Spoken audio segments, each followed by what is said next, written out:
Hello, this is Ernest Osias, Director of Market Analytics with Woodall Risk Management. Thank you for joining us for our weekly technical overview of the grain markets. Before we begin, a brief moment to look at our market disclosure.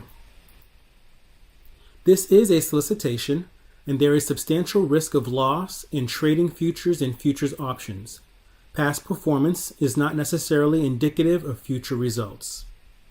Thanks once again for joining us for our weekly installment of the Technical Market Overview. We'll go ahead and begin. For the March contract, we have two standard deviations below the point of control sitting at 360. And at this level, this is exactly where resistance came in for this market after having had very good support at that very same 360 level for quite some time previously. The market gave us a very nice breakout down to the bottom here, and after having made that breakout, we did see that our demarcation for potential reversal did come in very nicely last week.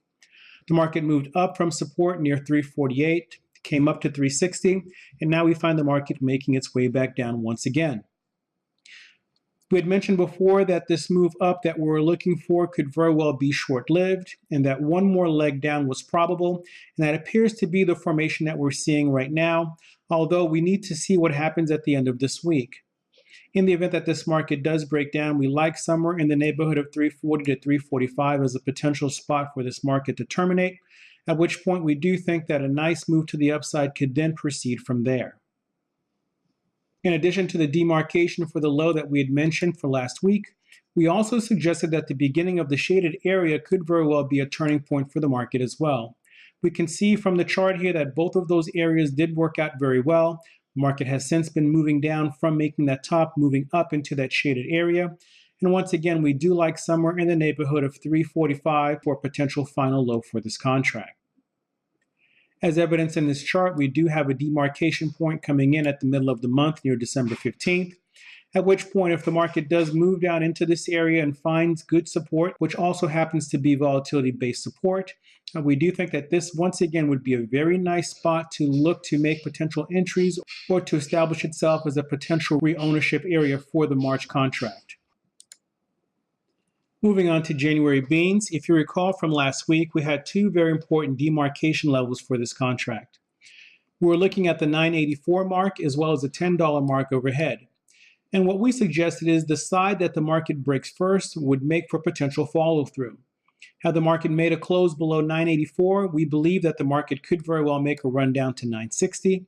And in the event that it closed above $10 prior to closing below $9.84, we thought somewhere in the neighborhood of $10.23 was probable, with the potential of making it up as high as $10.32. Last week, the market came down and got to $9.85 within 1 cent of breaching our mark. And from there, the market did turn around and did make a break up above that $10 mark that we discussed. Today, the market's given back a bit of those gains and is trading right around the middle of the trading range. And so it remains to be seen whether or not 1023 can be reached. But at this point, we are predisposed to believe that the market could still make a nice little run up to 1023 before finding some very good resistance and then heading back down again. Previous highs coming in at the 1013 mark happens to be very good resistance. And on this first retest, we can see the market did in fact fail from here. And in addition to that, the market continues to ride up against our red 1x1 angle on the way up. Upon making a break or close below this level, we could then potentially start to see some weakness. But as long as it remains above this side of the 1x1 angle, we do anticipate that the market could very well continue to creep up, however small it might be, up to potential resistance. One of the reasons that the market perhaps stalled up at the 1013 mark is because it reached up against volatility-based resistance overhead.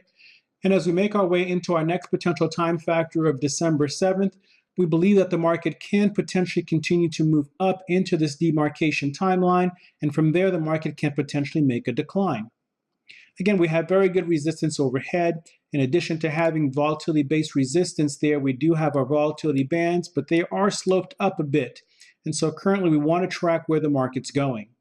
The key level that we'd be looking for right now was 991 3/4. And in the event that the market closes below this level this week, then the top perhaps has been made and the market could very well continue lower from there. If we're able to close above this 992 mark this week, We would then be looking for the market to make a reach up to that 1023 mark that we had initially discussed as a possible minimum price objective. Wheat futures made a low right up against our 360-degree mark at 424 last week. Upon touching there, the market made a rally and found very good resistance just shy of 445. The market again is starting to move back down again, and we anticipate that a marginal break of the 424 could signal a potential final low. The divergence that we spoke of before continues to be very much in play, with the market continuing to find less and less momentum as it continues to make its way down. Additionally, we find that wheat was up against volatility-based resistance. It had quite a bit of trouble along this area here and back down near that 360-degree mark. We anticipate that once the market's able to break this 424 number, once again, a downside target in the neighborhood of 400 to 410 is probable. Upon reaching this area, we believe that wheat would then be on its way to potentially rising and giving way to a new leg to the upside, where it may find its first area of resistance near the 445 mark. Upon breaking through that number, or upon breaking through that area, we then think that it can find some legs, but until then, we anticipate that the market should trend a little bit lower until getting close to that $4 mark. We'll close out today with the US dollar index, and as we can see, the market did a fantastic job of tracing out along this arc. Upon doing so, the market then found its way off of the arc and has found very good support as we discussed before. Volatility-based support came in near the $92 mark, and then the market has since bounced from there. And now we're looking at overhead resistance at the 180-degree mark near 93.88. If the market's able to break through this area, the next key area of resistance again would be that 95 mark that we spoke of before. But what we're anticipating right now is that the market could reach somewhere close to 94 and then start to make its way back down again. On the weekly chart, we might be looking at another week or two of a bounce, and then from there we anticipate that the market could very well make its next leg down to our wave 3 or C leg. Thank you so much for joining us for our weekly market update. Look forward to touching base with you again next week.